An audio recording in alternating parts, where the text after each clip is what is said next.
চলে এলাম হলুদ রঙের সুতির পাঞ্জাবি নিয়ে। মানে সুতির পাঞ্জাবিটা তো ছেলের জন্য কিনেছি, কিন্তু কেনার পর দেখছি যে বড় ফ্যাট ফ্যাট করছে। দুর্গাপূজা আসছে ভেবে কিনে ফেললাম, কিন্তু এখন মনে হচ্ছে ফ্যাট ফ্যাট করছে। তাই জন্য না রং তুলি নিয়ে বসে গেছি, এর ওপর ফেব্রিক পেন্টিং করব।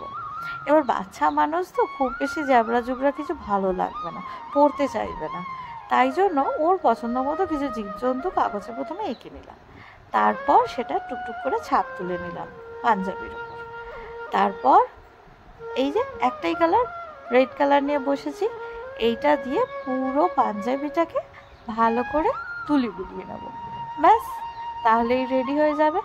আমার ছেলের কিন্তু এখনো অবধি কাজ দেখে খুব পছন্দ, সে খুব এক্সাইটেড কতক্ষণে শেষ হবে, কতক্ষণে শুকাবে, কন্টিনিউ বলে যাচ্ছে কতক্ষণে তুমি রেডি করে দেবে আমি পরবো। তো ওর জন্যেই ভেবেচিন্তে এরকম একটা পাতলা সুতির পাঞ্জাবি নিলাম, যার ওপর ফেব্রিক পেন্টিং করলে ওর ইন্টারেস্টও হবে, পরবেও।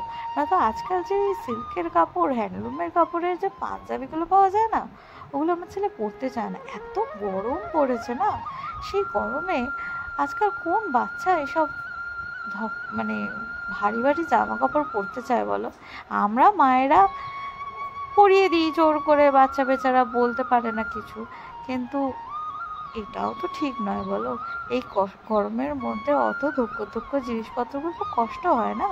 তার থেকে এই যে ছোট্ট একটা পাতলা করে পাঞ্জাবি কিনেছি, এইটার মধ্যে অল্প করে একটু ফেব্রিক পেন্টিং করে নিচ্ছি, ব্যাস দেখতেও অ্যাট্রাকটিভ লাগবে, আর ওরও পরে খুব বেশি কষ্ট হবে না।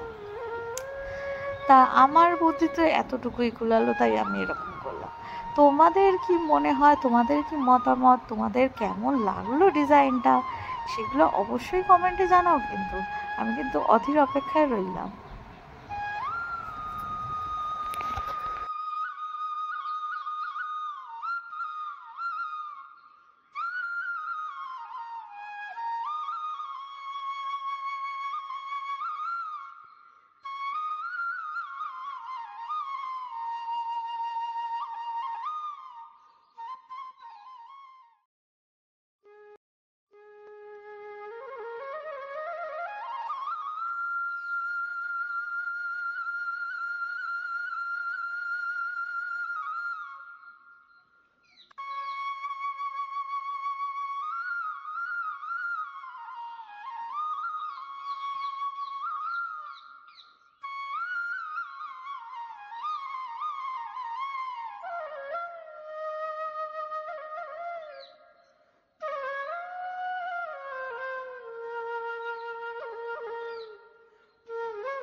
দেখো, আঁকা তো প্রায় প্রায় কমপ্লিটই হয়ে এলো।